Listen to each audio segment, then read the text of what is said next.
亲爱的圣科洛马市市民朋友们、侨胞朋友们，大家好！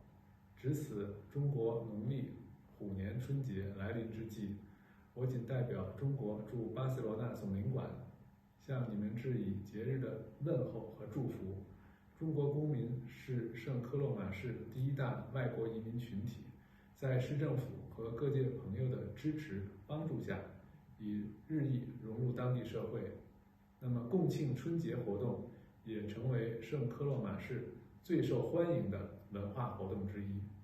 受疫情影响，今年的春节庆祝活动将继续在线上举行，欢迎你们积极参与。感谢你们对中国文化的喜爱，感谢帕尔隆市长对本次活动的支持，期待在不久的将来与你们在线下见面。祝大家春节快乐！ Feliz Año Nuevo del Tigre. Feliz Año Chinés del Tigre.